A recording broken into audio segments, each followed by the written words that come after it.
Terima kasih masih bersama kami dan masih bersama dengan Ibu Hetifah Syaifuddin, Wakil Ketua Umum Partai Golkar dan juga Pak Henry Satrio, pengamat politik Kedai Kopi. Pak Henry Satrio, ini terkait Pilpres 2024 yang sudah akan datang sesaat lagi. Kalau kita lihat kemarin ini Nasdem tidak hadir saat PKS mengumumkan pencapresan Anies Baswedan. Dan kalau Pak Henry melihat pertemuan Nasdem dan Golkar hari ini, seberapa besar potensi Partai Nasdem akan berpindah ke Koalisi Indonesia Bersatu, bergabung bersama dengan Partai Golkar, PAN, dan juga P3? Per hari ini ya, Salva, Ya. sulit saya rasa Nasdem itu meninggalkan Anies Baswedan karena yang pertama mendeklarasikan itu dia loh. Kemudian yang selama ini keliling-keliling itu dia juga. Maksud saya Nasdem juga. Ya. Terus kalau kemudian tiba-tiba dia tinggalkan, dia batalkan itu Anies Baswedan, punishment-nya gede banget itu masih dari masyarakat dan rakyat tuh. Jadi saya nggak mau ke arah sana dulu tuh, tapi lebih ke bagaimana kerjasama ini juga atau koalisi ini tidak mengganggu hubungan antara Surya Paloh dengan Pak Jokowi gitu. Jadi apapun itu pasti Pak Jokowi jadi variabel yang perlu diperhitungkan lah. Walaupun Pak Jokowi sudah mengklaim nggak ikut-ikutan capres-capresan ya, tapi sulit lah kita percaya itu gitu. Karena dominan kan Pak Jokowi selama ini diperpolitikan dan akan sulit sekali kita mengiyakan apa yang dikatakan oleh Pak Jokowi. Yang kita bisa lakukan ya mendoakan supaya itu benar-benar terjadi, bahwa memang Pak Jokowi komit terhadap apa yang dia sampaikan. Jadi artinya nggak ikut-ikutan capres-cawapres, nggak ikut-ikutan jadi headhunter ya, jadi HRD gitu, mencari calon-calon pengganti dia, calon-calon presiden. Selama ini kan dia ngasih hints-hints aja tuh.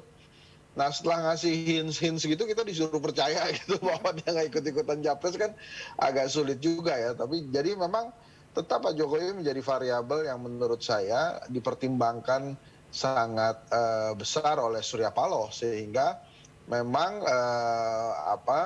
kalau tadi pertanyaannya seberapa besar kemungkinan Nasdem join Golkar, malah saya berhitung sangat mungkin Golkar yang masuk ke koalisi perubahan, karena pertimbangannya satu, dan itu penting, yaitu KIB selama ini belum memiliki calon presiden. Golkar sudah punya calon presiden gitu ya. Apakah kemudian Golkar bergabung dengan koalisi perubahan dan setuju misalnya anggota koalisi perubahan menempatkan Erlangga Hartarto sebagai calon wakil presidennya Anies Baswedan, kan bisa saja begitu gitu kira-kira, Safa.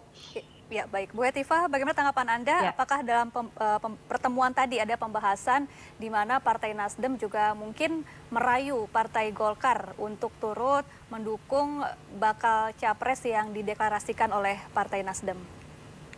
Iya, jadi jelas ya tadi disampaikan bahwa politik itu dinamis dan belum final gitu. Tetapi kami kalau dari perspektif Golkar gitu ya, insya Allah ya, karena memang kami sudah menyiapkan kader untuk mengajukan Ketua Umum Erlangga Hartarto sebagai capres ya. Sampai hari ini kita tadi tegas juga ya mencoba mensosialisasikan ke masyarakat dan terus menegosiasikan ke partai-partai lain sebagai calon bersama. Nah yang paling dekat tentu dengan koalisi yang sudah digalang dari awal yaitu KIB, dan disampaikan tadi bahwa berikutnya gitu ya, tentu saja bisa saja partai lain bergabung, tapi terbuka loh, tidak menutup ya bahwa Nasdem juga bisa bersama, dan sebaliknya ya tentu saja Nasdem juga mengatakan hal yang sama. Nah jadi berarti tentu saja ini adalah simbol-simbol yang menunjukkan bahwa kita saling menghargai strategi dan keputusan masing-masing, tetapi masih bisa negosiasi terjadi gitu. Baik, Pak Henry Satrio, kalau kita lihat ini manuver Partai Nasdem beberapa hari atau beberapa pekan terakhir ini semakin menggeliat jelang reshuffle dan juga mendekati Pilpres 2024.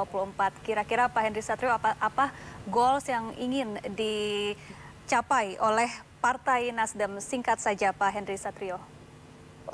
Karena singkat maka jawaban saya selamat hingga 2024. Dan kemudian memulai perjalanan baru di 14 Februari 2024 gitu, Safa. Baik, selamat di 2024 ya. Baik, terima kasih Pak Henry Satrio, pengamat politik kedai kopi, Terima dan kasih. juga Ibu Bu Hetifah Hanifah, terima kasih. Syaifuddin, Wakil Ketua Umum Partai Oke. Golkar, telah bergabung bersama kami di MNC News Now.